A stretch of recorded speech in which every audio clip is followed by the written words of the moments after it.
આગામી રથયાત્રા અને મોહરમ પર્વ નિમિત્તે પાદરા પોલીસ સ્ટેશન ખાતે શાંતિ સમિતિની બેઠકનું આયોજન કરવામાં આવ્યું હતું। આગામી દિવસમાં રથયાત્રા અને મોહરમનો પર્વ આવી રહ્યો છે।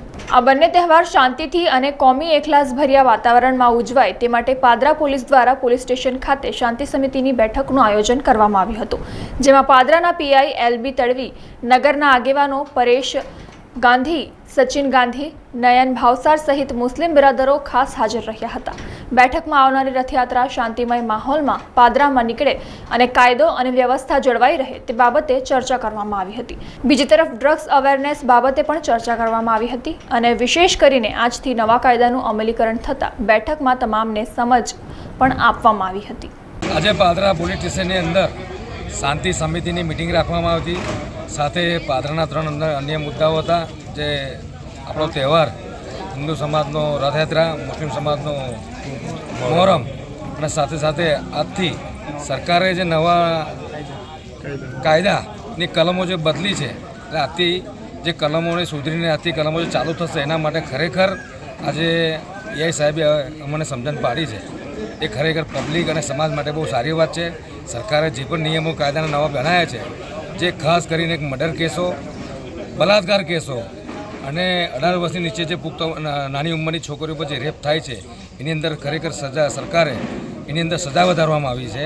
એના માટે અમને જાણ કર્યા છે અને અમારા થકી પબ્લિકને પણ જાણ થાય અને હવે નવા સમયમાં ગુનાકારી અટકે અને પબ્લિકને સમજ પડે એ પ્રમાણે પણ આજથી નવા એક્ટ જે રજૂ કર્યા છે સરકાર, ખરેખર અમે પાદરા પબ્લિક અને પબ્લિક વતી સરકારને પણ ખરેખર આભારી માનીએ છીએ કે સજા વધારી છે, જેથી ખરેખર લોકોએ સિરિયસ થવાની જરૂર છે।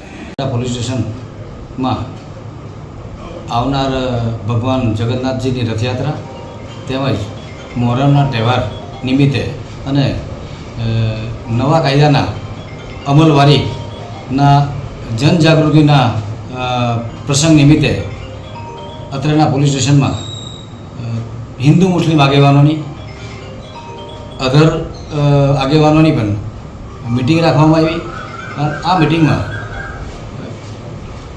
આ પ્રસંગોપાત કોઈ લો એન્ડ ઓર્ડરનો ઇસ્યુ ન બને અને શાંતિથી બંને તહેવાર પસાર થાય એવું તમામ આગેવાનો પાસે અમે એમને વિનંતી કરી અને નવા કાયદો જે આજથી અમલમાં આવેલ છે તો નવા કાયદામાં કઈ રીતે કોઈ પણ બનાવ બને તો કઈ રીતે એને મતલબ કઈ કલમ મુજબ ગુનો બને છે અને એની સજાની જોગવાઈ શું છે તે બાબતે પણ તેઓને માહિતગાર કરવામાં આવ્યા।